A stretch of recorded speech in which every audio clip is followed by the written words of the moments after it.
आहे मराठी लोक, नॉन मराठी लोक आहे आणि तिथे सगळ्या ज्या देशातल्या भाषा त्या विद्यापीठामध्ये शिकवल्या जातात आणि लोक तिथे आवडीने शिकायला जातात. इव्हन मी ज्या कॉलेजमध्ये होती त्या कॉलेजचे प्रोफेसर आहे ना, तिथे सगळ्या ज्या भाषा फ्रेंच वगैरे शिकायला जायच्या.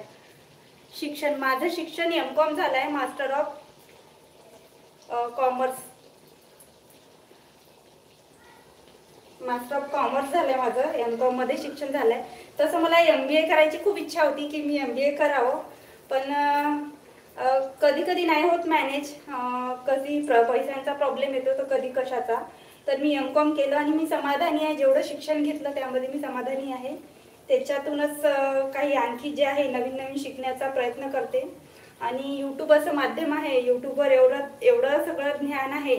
फ्रीमध्ये जरी शिकलो तरी फ्रीमध्ये सगळं आहे यूट्यूबवर आणि आपण सगळं शिकू शकतो यूट्यूबवर. बरं बरं, बनवा जेवण, बोलू नंतर आपण. छान वाटलं बोलून तुमच्याशी. येईल मी पण अशी नेक्स्ट टाइम दुपारच्या वेळेला लाईव्ह, तेव्हा आपण बोलूया, गप्पा मारूया. चला मग, बाय.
हॅलो, प्लीज कमेंट करा, मेसेज करा कोण कोण लाईव्ह आहे, मला पण कळेल माझं लाईव्ह कोण कोण बघत आहे.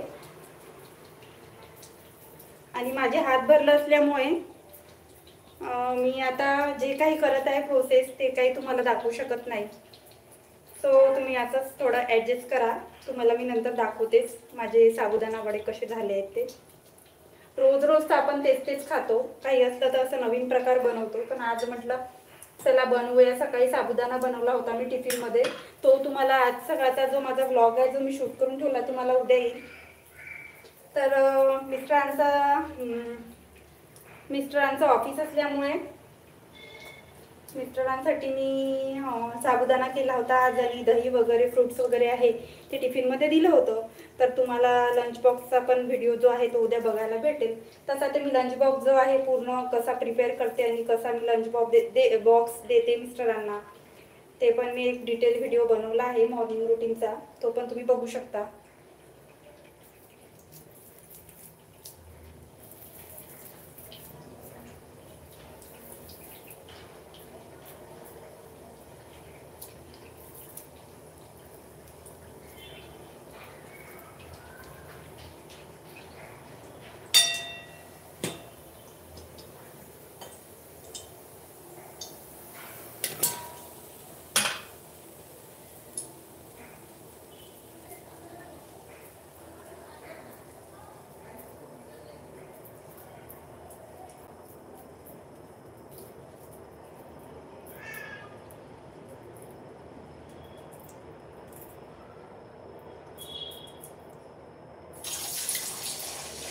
चला, माझे वडे बनवून झालेले आहेत. तर आता मी हात धुवून घेते. सगळे वडे जे आहे मी बनवून ठेवले जेणेकरून माझे हात जे आहे ते मला मोकळे मिळेल. आता फक्त वडे तळायचं काम आहे. मी म्हटलं गरम गरम वडे जे आहे हृदयाच्या पप्पांना खायला देते. तर झालं असं, हृदय एवढी रडत होती तर तिला तिचे पप्पा बाहेर घेऊन गेले फिरायला. आताच मी मंदिरातून आलो, पण मुलांचं असं आहे की त्यांना बाहेरच चांगलं वाटते. सो ते गेले आहे बाहेर.